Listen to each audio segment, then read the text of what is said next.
Oke, selamat pagi semuanya. Pagi dok, apa kabar? Baik, ya kita ini ada 3 orang ya. Ada ini Pak Jos, Arfan, nama Bu Setiawati.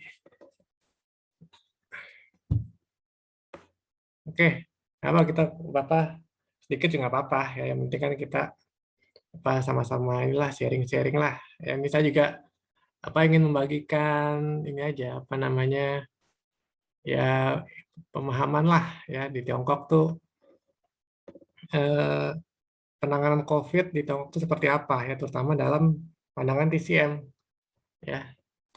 Dan kita tahu kan di Tiongkok sekarang pandeminya kan sudah istilahnya lebih terkontrol ya, kontrol. Nah di situ tidak lepas dari ini ilmu pengobatan tradisional Chinese medicine di sana ya, TCM di sana ya. Nah di sini ya saya akan sedikit membagikan bagaimana peran TCM ya dalam menghadapi misalnya virus COVID tersebut di Tiongkok. Ya, mungkin ada yang belum kenal saya perkenalkan diri dulu. Ya, nama saya Arya Parananando. Ya, saya mengambil kedokteran saya di Nanjing Medical University ya di kota Nanjing, China.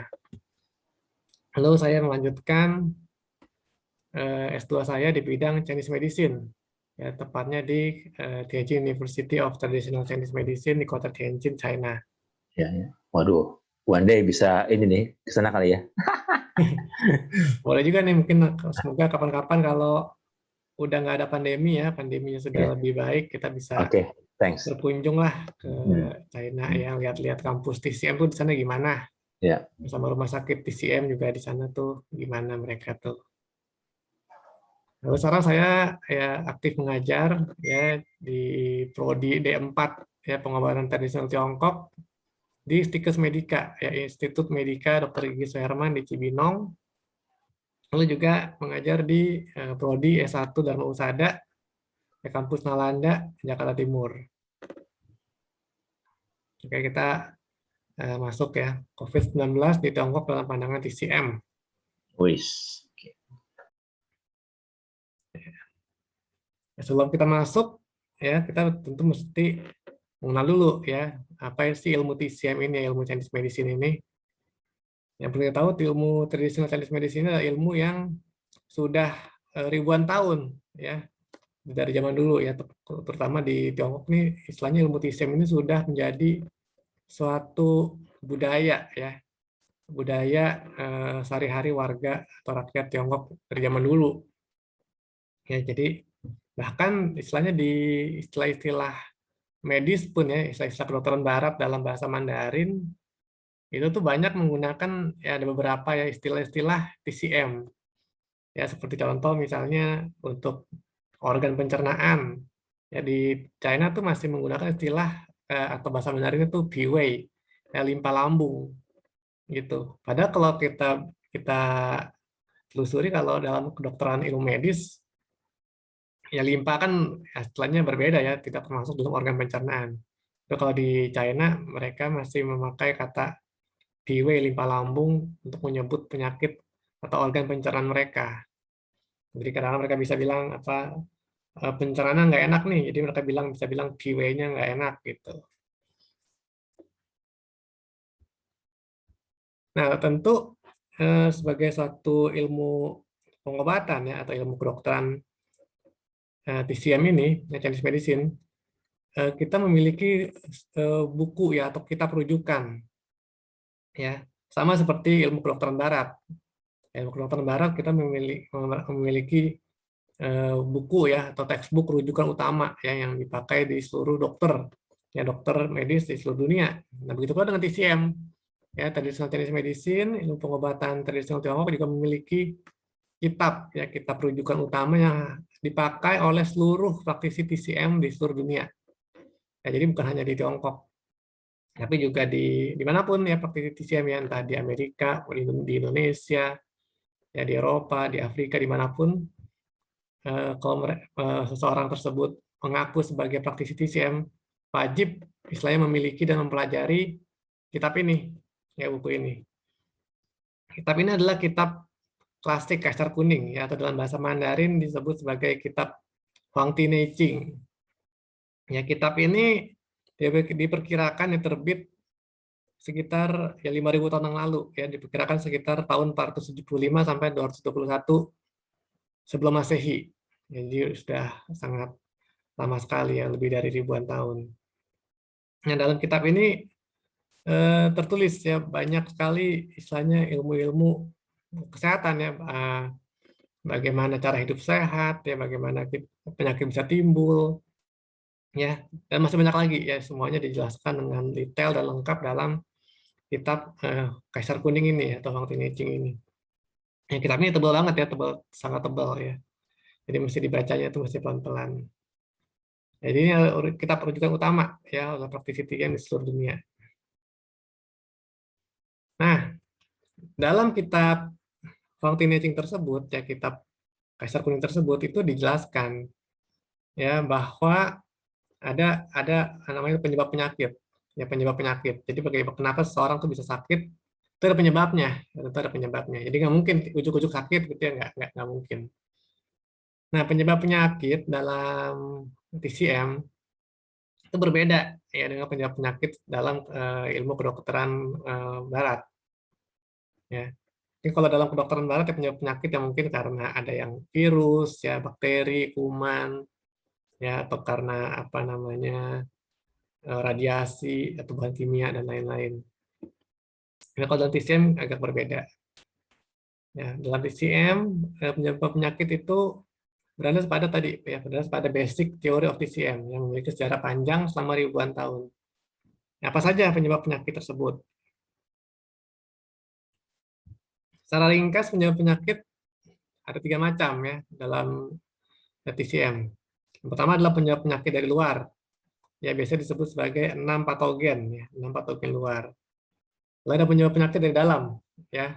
Dari dalam itu adalah berupa emosi, ya, ada 7 jenis emosi yang dapat menyebabkan kita penyakit. Nah, juga penyebab penyakit yang bukan luar, bukan dalam. Ya, jadi bukan dari luar, bukan dari dalam. Ya, seperti contohnya seperti kebiasaan makan minum, kecelakaan, ya, tergigit binatang, ya, dan lain-lain.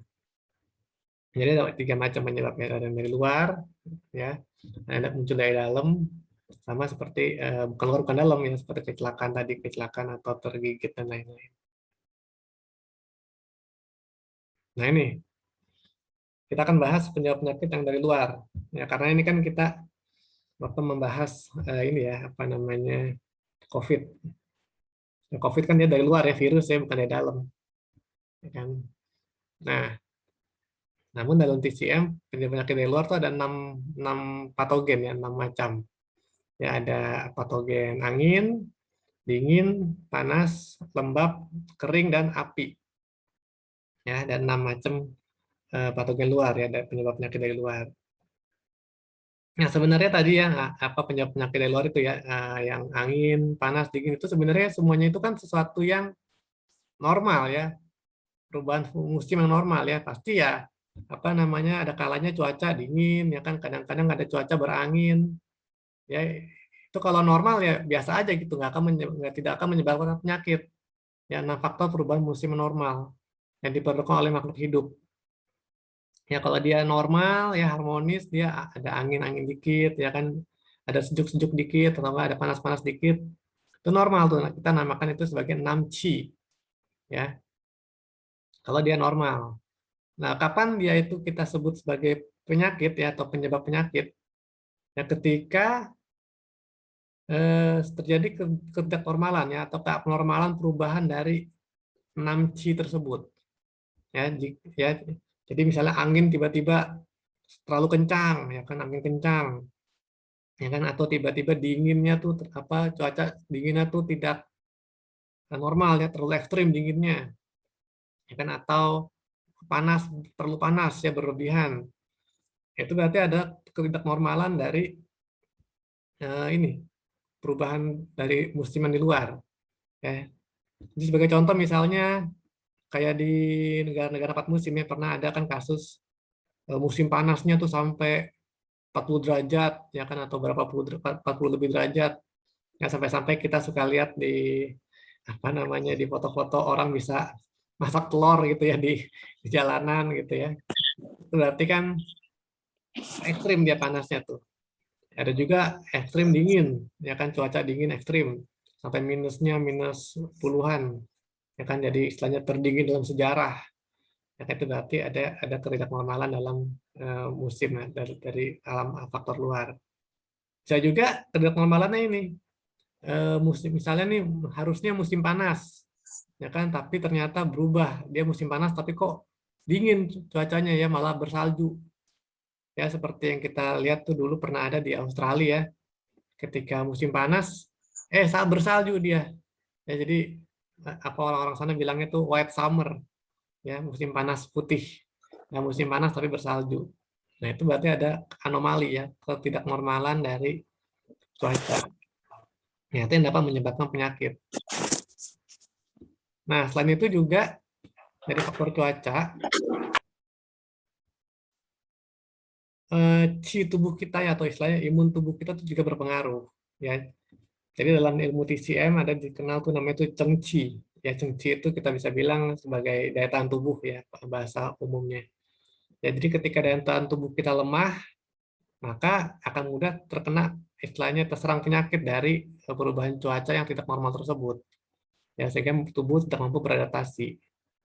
Ya, jadi misal kalau tubuh kita lemah ya mudah tuh misal terserang masuk angin ya, terserang angin, atau terserang hawa dingin ya, atau mungkin terlalu panas. Nah, maka tubuh kita akan sakit.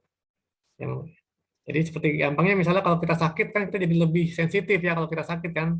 Kalau kita sakit tuh jadinya kena angin dikit kayaknya tuh nggak enak gitu kan. Kena dingin dikit nggak enak. Nah, itu artinya tuh si tubuh kita, daya tahan tubuh kita tuh sedang lemah.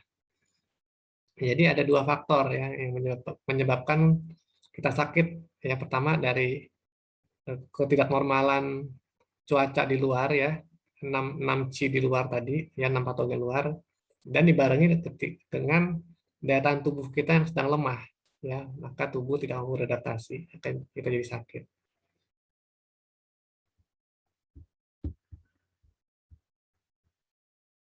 Nah ini tadi ciri-ciri umum 6 patogen luar, ya berasal dari luar. Nah dia menyerang tubuh kita tuh lewat dua cara, ya misal masuk lewat kulit, ya dan masuk lewat hidung atau mulut, ya.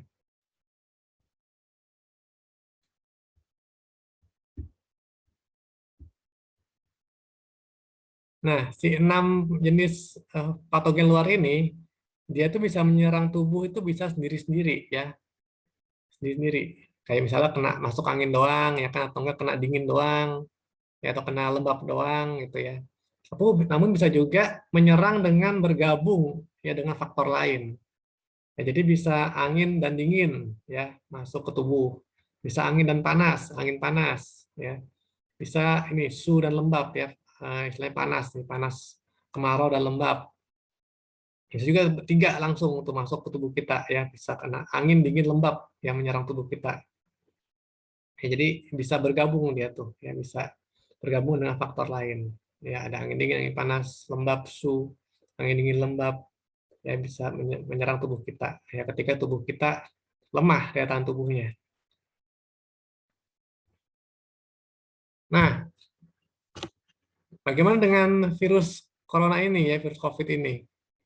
Ya, nah ini apa namanya, dalam pandangan TCM ya, dalam TCM itu kita tidak mengenal ya, istilahnya tidak mengenal tuh namanya virus ya, atau bakteri ya, atau kuman ya. Jadi yang kita dalam TCM yang kita cari adalah ininya, apa karakternya. Jadi ketika seseorang ini sakit ya, entah dia terserang virus, kuman atau penyakit lainnya, yang kita cari adalah apa karakter penyakit yang ditimbulkan, apa karakter penyakit yang ditimbulkan pada orang tersebut ya. Nah ini saya berdasarkan ini ya, saya baca-baca dari artikel-artikel yang ada ya, dan dari jurnal-jurnal yang ada ya, jurnal-jurnal TCM tentang COVID. Nah di sana ditulis bahwa di Tiongkok ya, dalam pandangan TCM, virus corona ini terdiri dari 3 karakter. Yang pertama tuh dia ada angin, ada faktor lembab, dan yang ketiga ini ada faktor dingin atau panas. Jadi atau panas ini dia bisa tergantung dia nih, tergantung. Ya biasanya tuh ada yang di sebelah di daerah utara dia cenderung kenanya tuh dingin, yang atau di daerah selatan dia cenderung kena panas. Tapi ada yang pasti ada angin, lembab dan dingin atau panas. Ya. Nah dari tiga faktor ini yang nanti akan menimbulkan penyakit ya dalam konsep TCM. Nah, COVID-19 di Tiongkok nih, ya bagaimana TCM menanganinya? Ya. Nah, di Tiongkok mereka juga ada namanya protokol, ya, protokol penanganan penderita COVID-19. Ya, secara medis ada, secara TCM juga ada. Jadi mereka protokol tuh dua tuh, karena memang mereka di Tiongkok ya sistem kesehatan itu emang sudah apa istilahnya berbareng gitu. Mereka Western medicine ada, mereka juga TCM itu juga ada. Jadi mereka tuh selevel istilahnya. Jadi ketika mereka para para ahli kesehatan ini berkumpul ya untuk bikin protokol penanganan kesehatan untuk penderita COVID. Jadi mereka ada tuh protokol untuk kalau diobati secara medis itu seperti apa? Ini. Nah, kalau secara TCM bagaimana protokolnya? Mereka juga bikin protokol penanganan secara TCM seperti ini. Ya. Ya, nah, protokol ini beberapa kali terjadi perubahan ya sejak awal hingga sekarang ya karena kan istilahnya si virus COVID ini baru ya kan mereka masih meneliti jadi beberapa kali protokolnya ada perubahan-perubahan ya tapi ini saya akan share pada umumnya protokol yang saya lihat ya perubahan-perubahan yang terjadi itu tidak begitu banyak perubahannya ya ini akan saya share istilahnya secara garis besarnya seperti ini ya, jadi mereka membagi penderita COVID ini dibagi menjadi dua periode. Yang pertama periode suspek infeksi, ya dibagi dua macam, dan periode klinis, ya dibagi empat macam. Ya ini secara TCM ya, ini protokol penanganannya. Yang pertama adalah periode suspek infeksi. Ya, periode suspek infeksi yang pertama adalah dinamakan tuh sindrom lembab dingin atau panas yang menyerang paru-paru. Ya, dengan gejalanya seperti berikut ini, ada demam, menggigil, nyeri otot, sendi, letih lusa ke tenggorokan, dan lain-lain. Nah, ramuan herbal yang dipakai, ya, umumnya ini nih, ya ada Jinhua Jing Kanpil, ada Lianhua Jing On Kapsul, ada Sufeng Cietu, ya Fangfeng Tungsun dan lain-lain. Ya ini ya, nih Lianhua Jing On nih yang rame di mana-mana ya, termasuk di Indonesia nih Lianhua Jing On Kapsul nih. Nah, mereka pakai di sini, ya di fase ini nih, fase periode suspek infeksi, ya sindrom lembab dingin atau panas menyerang paru, yang dipakai di sini, Lianhua Jing On. Lalu yang kedua adalah sindrom lembab dingin yang menyumbat limpa ya atau pencernaan. Nah, gejalanya adalah perut tidak nyaman, ya kadang demam, nyeri otot, mual, muntah, ya diare, perut kembung, lemas. Nah, ini pakai adalah ramuannya itu adalah Hoshiang Chengqi, yang Hoshiang Chengqi kapsul ya.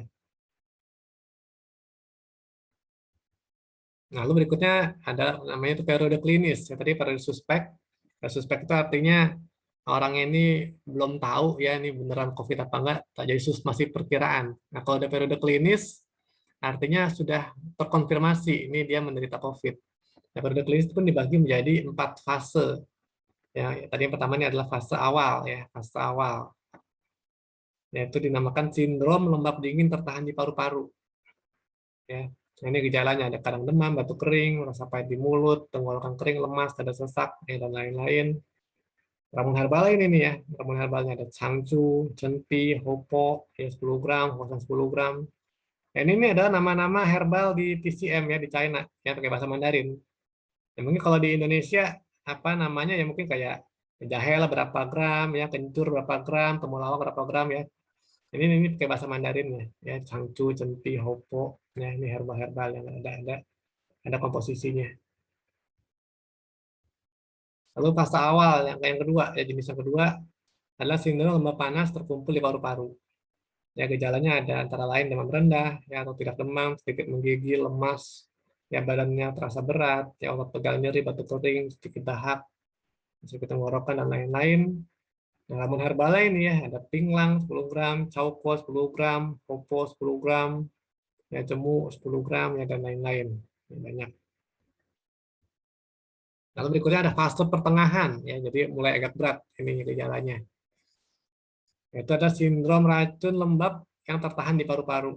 Ya, gejalanya antara lain adalah demam, batuk sedikit dahak, ya, nafas memburu, perut kembung, BAB sembelit, lidah merah gelap. Ya. Nah, ramuan herbalnya, ya, ada ini, ada sengmahwang 6 gram, kusingren 15 gram, ya, sekau 30 gram, ya, dan lain-lain. Kalau ada fase pertengahan yang kedua, ya, yaitu ada sindrom lemak dingin yang menyumbat paru-paru. Ya, gejalanya adalah demam rendah, batuk kering, dahak, lemas, dada sesak, perut kembung. Ya, ramuan herbalnya ada cangkir 15 gram, cempi 10 gram, hopo 10 gram, hongsang 10 gram, ya, banyak. Nah, lalu ada fase berat. Ya, ini istilahnya udah makin berat nih, apa namanya, gejalanya, ya, semakin parah. Itu ada kita namakan tuh sindrom racun epidemik yang menyumbat paru-paru. Ya, gejalanya itu demam tinggi, ya, batuknya dahak kuning, dada sesak, ya, nafas penderitanya sesak jika beraktivitas, perut kembung, konstipasi.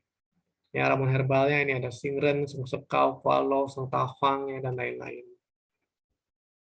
Lalu ada fase berat yang kedua, ya, jenis yang kedua adalah sindrom Qi dan Ying yang terbakar.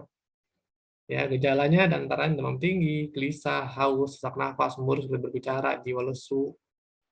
Ya, nah, ramuan herbalnya ini ada sungsekau, cemu, sungtiwang, ya, suiniu ciao, cesau.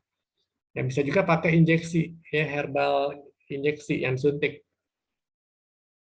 Ya, jadi di China, ya, herbal itu sudah misalnya sudah bermacam-macam ininya bentuknya, ya, bukan hanya herbal godokan aja, ya, bukan cuma kapsul, tapi juga ada yang sudah injeksi, ya, atau infus, jadi langsung masuk ke pembuluh darah.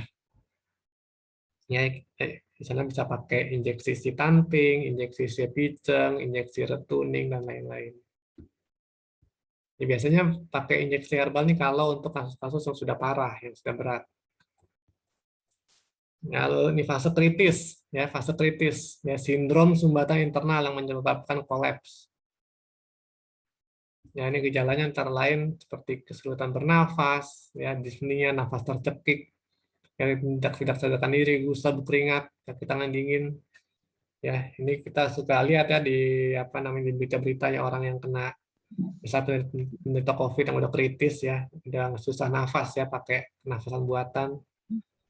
Nah, ramuan herbal yang dipakai ya, bisa ini Darensen, bisa pakai Heisunpian, bisa pakai Sancui, ya, bisa pakai Suhesiang, ya, atau Angkung. Itu bisa pakai injeksi herbal, ya, ada injeksi sepiceng, injeksi retuning, tandrecing, dan lain-lain. Nah, lalu ada juga fase pemulihan. Jadi ketika seseorang nih udah misalnya sembuh, ya, udah lewat fase-fase gawatnya tadi, ya. Nah, ada namanya fase pemulihan. Ya, ketika orang yang sudah pulih, ya, udah makin sehat, udah makin seger. Nah, kita bagi lagi fase pemulihannya. Ada namanya tuh sindrom defisiensi atau kelemahan limpa paru. Ya, gejalanya itu antara seperti napas pendek, lemas, kurang nafsu makan, ya, mual, perut kembung. Nah, ramuan herbal kita bisa berikan ada Fapansia, Cempi, Tangsen, ya, Cefangci. Ya, ini berdasarkan ini, ya, ini saya sebutkan ini berdasarkan apa yang tertulis di protokol apa namanya penanganan penderita COVID di Tiongkok, ya, di sana. Jadi ini bukan resep saya sendiri, ini resep berdasarkan apa namanya ahli-ahli kesehatan TCM di sana. Lalu fase pemulihan kedua, ya, ada sindrom defisiensi atau kelemahan Qi dan Yin. Ya, gejalanya antara lain ada lemas, nafas pendek, mulut kering, ya, haus, berdebar, banyak keringat, dan lain-lain. Ramuan herbalnya ada Nansasen, Peisasen, Maitong, Siangsen, Wuweize, dan lain-lain. Nah, mungkin ada pertanyaan, ya. Jadi yang mana nih obat herbal anti COVID-nya? Ya kan, sekarang kan apa banyak tuh, ya, kita dapat di medsos-medsos, ya. Ramuan ini anti COVID, ya, ramuan itu anti COVID. Ya, tapi kok banyak nih ya, dari tadi kita sebut banyak obat-obat herbalnya ya. Nah, sebenarnya tuh masing-masing, makanya dalam TCM itu kita harus periksa ya. Jadi tidak ada tuh namanya itu obat herbal anti COVID buat segala jenis, istilahnya untuk segala jenis semua orang tuh nggak ada ya. Semuanya itu harus dilakukan pemeriksaan secara individu ya masing-masing. Jadi TCM dia tuh mengobati kumpulan gejala yang dikelompokkan menjadi sebuah sindrom. Ya tadi ya seperti saya udah sebutkan ya di atas ya, ada sindrom ini, sindrom ini, sindrom ini. Sindrom itu dapat dari mana? Dapat dari mana? Itu dari, nah ini dari 4 cara pemeriksaan TCM ya, TCM klasik. Ya, 4 cara diagnostik TCM klasik. Ya, yang pertama dengan cara pengamatan, ya mendengar dan mencium, Wen, anamnesa atau bertanya, ya Wen lagi, dan pemeriksaan dengan perabaan, perabaan nadi, C. Ya, jadi dalam bahasa Mandarin ya 4 cara diagnostik ini adalah Wang, Wen, Wen, C. Ya, ini Wen-nya berbeda nadanya ya, sama-sama Wen tapi nadanya beda ya. Kalau dalam bahasa Mandarin itu ada 4 jenis nada ya, nadanya beda dikit, artinya beda. Nah, dari 4 cara pemeriksaan tadi ya, nah ditentukan deh ya, kita analisa ya. Analisa bisa dengan berbagai macam ya, bisa kita analisa dengan teori Pakang atau teori Using atau teori Sanghanlun atau teori Sancau ya, atau teori-teori TCM lainnya ya. Baru kita kayak ini kita tentukan apa nih organ yang bermasalah ya, penyebab penyebab penyakitnya apa nih. Nah, salah satu organ Changfu ya, salah satu organ ya, dari situ ya.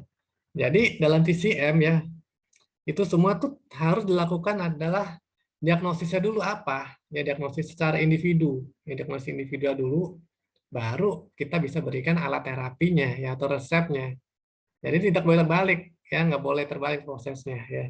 Jadi nggak bisa resepnya dulu ada keluar terus dicocok-cocokin ya kan, ini kasih kemana ya, nggak bisa. Jadi mesti tahu diagnosisnya dulu apa ya, sindromnya apa, baru kita bisa kasih resep ya, terapi.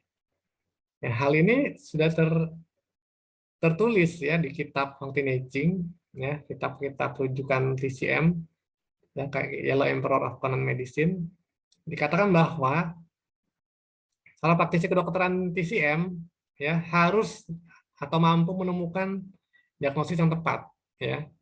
Diagnosis yang tepat berdasarkan apa? Ya harus berdasarkan data-data yang lengkap ya, data-data yang lengkap ya, sehingga penentuan pelaksanaan terapi bukan tebak-tebakan sama sekali. Ya, bukan berdiri dengan nyawa pasien Anda, harus rapi dan terencana dengan baik.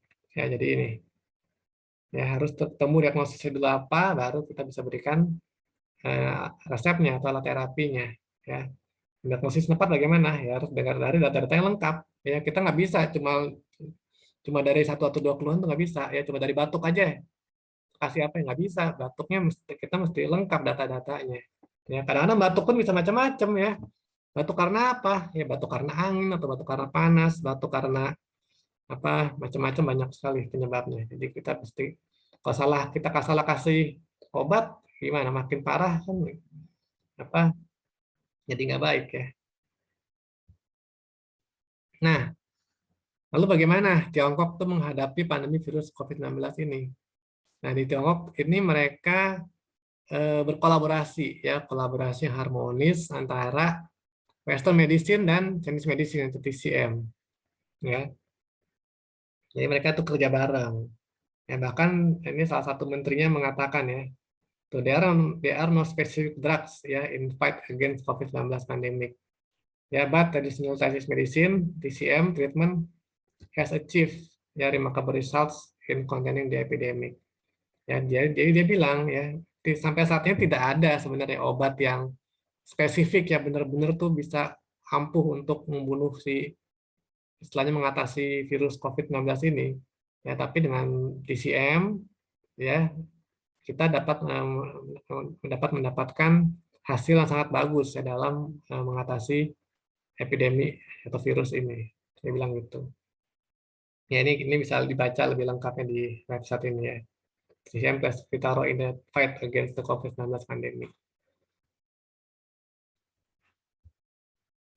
Nah,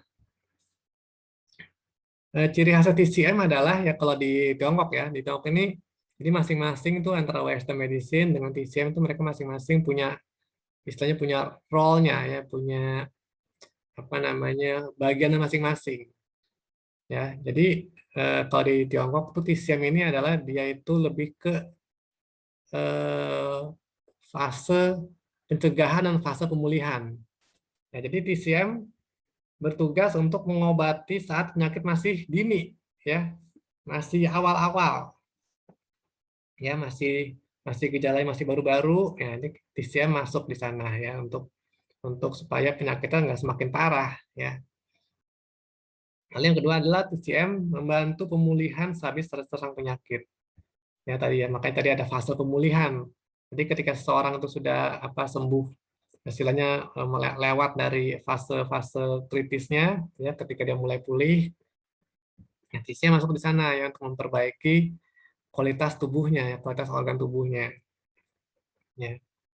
Nah, lalu yang ketiga adalah ini ada ciri khas TCM. Ciri khas TCM adalah menyehatkan manusianya, yang menyehatkan manusianya.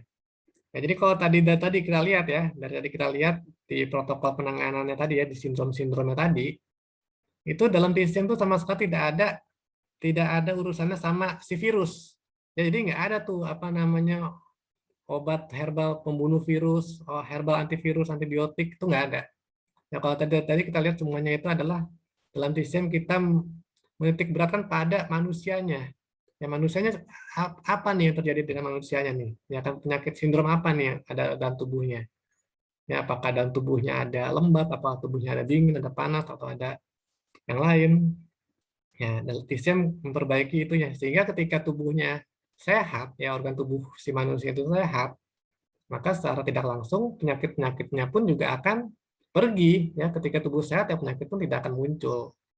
Ya, seperti itu. Nah, ini TCM dia mengobati penyakit masih dini, ya membantu pemulihan sehabis terserang penyakit dan menyehatkan manusianya. Ya, ini bisa dibaca ya di websitenya ya COVID-19 Frontline ya How TCM Western Medicine Contribute in Treatment. Ya, ini sedikit apa foto-foto ya bagaimana TCM ya atau praktisi TCM di Tiongkok itu menangani pasien COVID. Yang sama ya mereka pakai apa namanya baju apa APD ya. Ini mereka ada yang pakai moksibusi ya kan, pakai moksa ya ada mereka meraba nadi ya kan untuk mendapatkan diagnosa.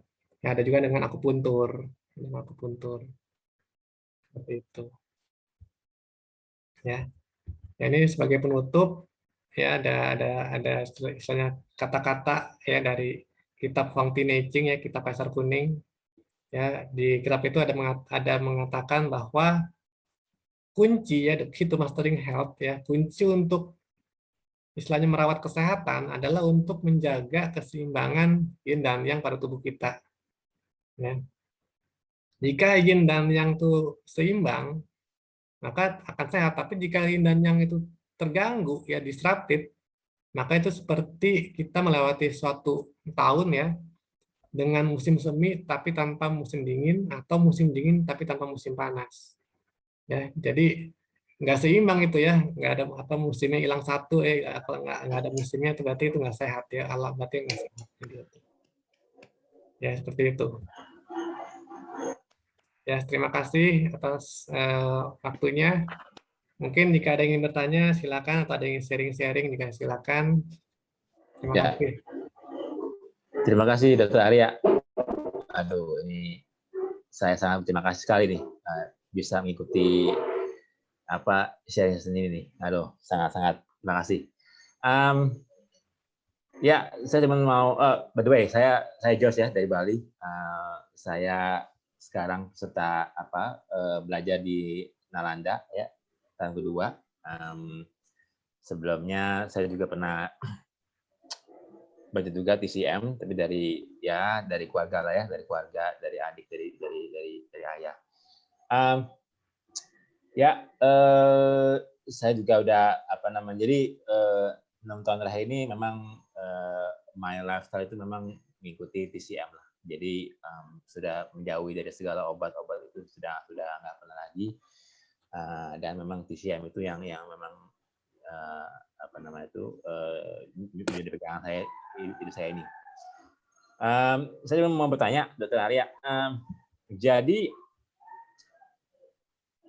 oke, saya belum dapat ini kesimpulannya sebelum dapat ini. Jadi kalau saya belum kesimpulannya, jadi TCM, jadi COVID ini menurut saya jadi bukan dari luar ya, bukan dari dalam, tapi dari luar ya gitu ya. Dan itu berhubungan dengan apa tuh tempat tadi ya, apa UI ya, UI. Jadi sehingga apakah karena alam itu nggak seimbang, alam itu nggak harmonis, jadi sehingga itu mempengaruhi kita punya hidup, mempengaruhi kita punya tubuh gitu. Apakah itu ada hubungan dengan sana kah?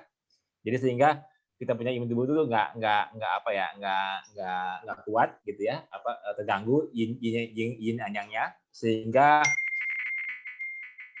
itulah COVID gitu. Atau ini lebih ke ini lebih ke kita punya gaya hidup kita gitu, jadi nggak sesuai dengan alam, sehingga menimbulkan reaksi dari dalam tubuh kita ini, menimbulkan virus gitu. Coba diklarifikasikan. Makasih, Dokter.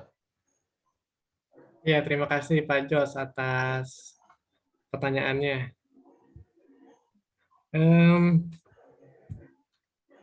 Jadi seperti tadi yang saya sudah jelaskan ya, bahwa ya dalam TCM ya saya tidak mengenal ya, saya tidak mengenal adanya virus ya, kuman atau bakteri. Tapi yang kita periksa adalah karakter ketika si penyakitnya, si virus ini menyerang ke tubuh manusia. Jadi ya dalam konsep TCM ya, si virus ini ya dia ini termasuk istilahnya patogen dari luar ya, dari luar. Jadi bukan dari dalam ya, dari dalam seperti itu. Nah, kenapa bisa orang bisa sakit istilahnya kan? Kenapa bisa orang bisa sakit terus penyakit? Nah, itu tadi ya, orang bisa sakit itu memang bisa banyak faktornya ya. Kalau misalnya faktor dari luar ya, misalnya kenapa kok bisa kena virus, misalnya bisa masuk virus itu ke dalam tubuh, ya berarti tubuh kita tuh lemah daya tahan tubuhnya, makanya bisa terserang penyakit. Nah, mengapa tubuh kita bisa lemah? Nah, itu kan pertanyaannya kan. Kenapa tubuh kita bisa lemah? Nah, tubuh kita bisa lemah itu juga banyak faktornya ya. Antara lain ya dari pola hidup yang kurang sehat ya, atau dari pola makan yang kurang sehat, sehingga istilahnya nutrisi tubuh kita tidak cukup, maka akhirnya tubuh kita juga jadi rentan dia tuh. Ya kan, seperti tadi pagi tuh Jess juga ada sharing di komunitas. Iya, tadi saya lupa nggak bisa hadir tuh. Ya, itu saya juga bilang orang-orang zaman sekarang tuh melihat makanan itu tuh seperti musuh jadi ya tuh. Ya kan, orang lihat misalnya orang diabetes ya kan, lihat nasi serem gitu kan. Apa katanya ntar bikin gula ya kan, terus apa enggak orang lihat mau makan daging serem ya kan, katanya ntar kolesterol. Ya kan, bahkan lihat buah pun kadang serem. Ya kan, buah mangga, buah jeruk, kan itu ntar asam lambung lah, ntar apalah. Bahkan lihat sayur pun serem, lihat sayur. Ya kan, aduh ntar makan sayur nih asam urat katanya gitu kan. Jadi itu lihat makanan tuh jadi serem semua tuh, ya kan, jadi kelihatan jadi musuh. Ya padahal kalau kita dalam ilmu TCM ya, kalau kita makannya benar, ya kan, sesuai dengan yang dibutuhkan oleh tubuh, itu maka ya tidak akan sakit, ya tidak akan jadi penyakit itu semua. Ya, makanya jadi yang paling penting adalah ini, kita harus teratur ya, kita makan terus teratur. Ya, kadang-kadang sekarang kita kan makan sehat tuh kayaknya tuh susah benar gitu ya. Jadi kebanyakan pola hidup kita tuh nggak sehat ya, ya penyakit bisa timbul ya. Seperti itu. Jadi virus itu bisa masuk ya penyakit timbul sakit karena tadi daya tahan tubuh turun. Ya daya tahan tubuh turun karena tadi ya pola makan atau pola hidup yang tidak sehat seperti itu. Jadi kita harus memperbaiki pola hidup dan pola makan yang benar. Ya mungkin menjawab. Jadi kalau saya boleh kesimpulan bahwa COVID ini ya itu ya, jadi alam ini nggak seimbang, jadi menimbulkan reaksi, terus pas tubuh kita nggak kuat, lemah, ya kenalah virus gitu kayaknya, itu kayaknya ya. Iya, pokok apa kalau dalam konsep TCM ya, kalau tubuh kita sehat ya, Qi dan Xie tubuh kita itu sehat, kuat, maka tidak akan ada penyakit yang masuk. Itu udah tertulis di situ. Ya, oke, good ya, dan bagus dan benar dan oke.